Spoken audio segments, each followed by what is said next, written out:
beesha Yoonis Jibriil oo kamid ah beelweynta Jibriil Saalax isla markaasina ah beelaha deegaanka gobolka Sanaag ayaa waxa uu maanta shay uga furmay deegaanka Guuralaangiciye waqooyiga magaalada Cerigabo shirkan ayaa muddo 3 cisho uga socon doona beelweynta Yoonis Jibriil deegaanka Guuralaangiciye waqooyiga magaalada Cerigabo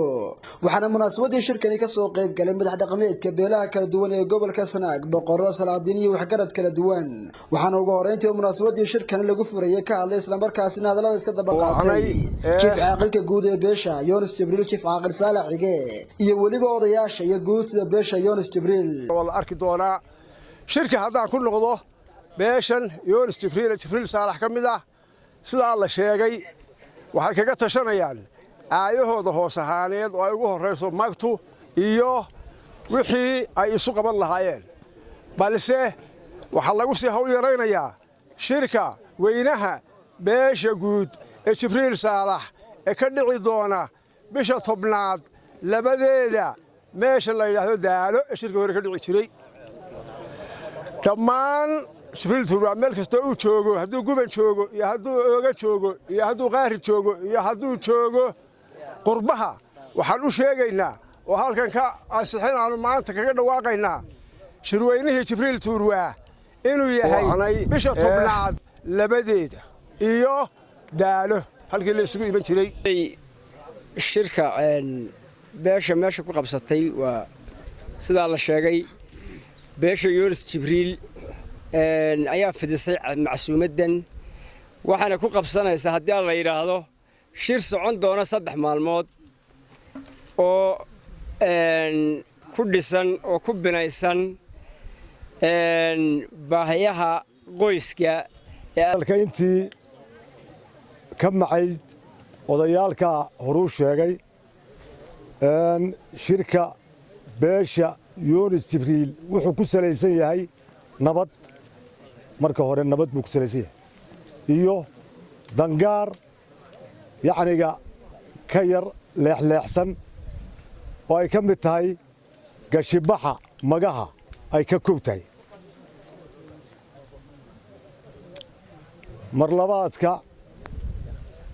wixii yacniga ay ka soo baxa oo shirguuda waxay ula tagi doontaa haddii ilaahay garto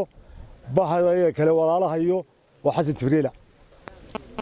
soo dhaweynayna waxaanu leenahay soo dhawaada shirka halka waxa ku qabsanaysa beesha Yoonis Jibriil wuxuu socon doonaa muddo 3 cisho ah ama kaba sii badan waqtiga gabagabada insha Allah waynu ka wada socon doonaa shirkan midho dhalkiisa halkan beeshu waxay kaga tashanaysaa aayaheeda kaga tashanaysaa gaar ahaaneed beesha Yoonis Jibriil waxyaabaha ay ka tashanayso hoos ba laga sheegi doonaa gaar ahaan iyaga ay wada sheegi doona hadday siyaasadda tahay hadday dhaqanka tahay haddii beelaha deriska waxa kula noolaan lahayd ay tahay maanta in tolku uu midaysan yahay isla markaana ay ka tashanayaan runtii aayahooda mustaqbal runtii anigoo ku hadlaya afka aqoon-yahanka Yoonis Jibriil waanu soo dhaweynaynaa waanu taageersanahay runtii kulanka kan insha Allah ta'ala waxaan rajaynaynaa inuu noqdo mid mira dhala oo dalka anfaca iyo diinta iyo dadkaba waana mahadsantiin kulli hadalka badan maayo badan baa sidoo kale yana waxa halkaas hadalada iska daba qaatay boqorro salaadiin iyo waliba mas'uuliyiin kala duwan oo lagu soo marti qaaday bafurka shirweynaha beesha Yoonis Jibriil iyo macsuumada qaaliga ah ee sheegtay inaanu ahaan shir siyaasi ah ee uu yahay mid daneed mid diineed ilaahay nagu anfaco ilaahay aqbalo baanu leenahay intaas waa inta kale golahan ballaaran iyo rahmatullaahi wa barakaatu sharafay noo tahay dhamaanteen inteena ka soo qayb gashay beesha Jibriil Yoonis caasimada ay noo fidisay ee aynu ka soo qayb galay iyo shirka u socon doona 3 maalmood furitaankiisii ilaahayna waxaan ka baryayaa iyagana miisaanka xasanaadka inuu u saaro inagana kelmada ina anfaca oo inta hadii aan ka gudbo shirka halka ka bilaabmi doona ilaahay waxaan ka rajaynayaa beesha Jibriil Yoonis ee halka degan diin ahaan Yoonis Jibriil ee halka degan diin ahaan iyo damiir ahaan iyo dadnimo ahaan iyo dagal ahaan ba ilaahay u barakeeyo isku duubnideedana adkeeyo shirkoodana uu noqdo mid ka soo baxa midho dalka iyo dadka iyo duriyadaba ay u aydo dariskana ugu badan xoolo iyo dad baa haday noqoto gobolka Cerigabo ay ku taamiyad qaadeen ama imika ka cabaan intaa waxaa ii raaca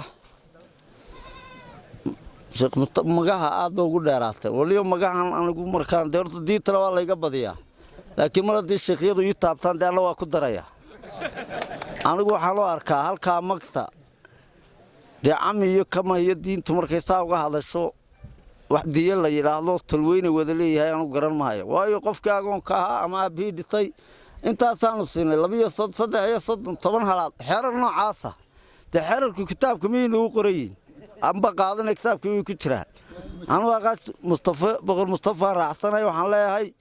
war agoonka dhintay xoliisa la siiyo chief caaqilow ama caaqilow hawl baad ku leedahay hawlkaaga qaado annagu wixii ilaahay nala gudboonay waanu bixinaynaa laakiin waxba dooni mayno ilaahay ha inaga hayo belada badana ilaahayna keenay iyo shirkan aan walaalaheen kala soo qayb galay maanta martida casuumaadda inoo fidiyeen ilaahay subxaanahu wa tacaala ilaahay bay nasiiyay ilaahay baan ugu xamdinaqayn nabadgelyadaas maanta maaragtay khayrka faraha badan ee ilaahay subxaanahu wa tacaala gobolkeena dhigayna ilaahay baan ugu mahad celinayn oo wax badan oo dhibaato ah maanta caalamka ka jira ilaahay namaba tusinba ilaahay fadligiisa ilaahay baan ugu mahad celinayn sidaa darteed marka walaalayaal shirka waxaan rajaynaynaa walaalaheen ay halkan ku qabsanayaan beesha walaalaheenihi Adnan Cabdirashiid Ali telefishinka caalamiga ee Kalsan TV Eric Gabo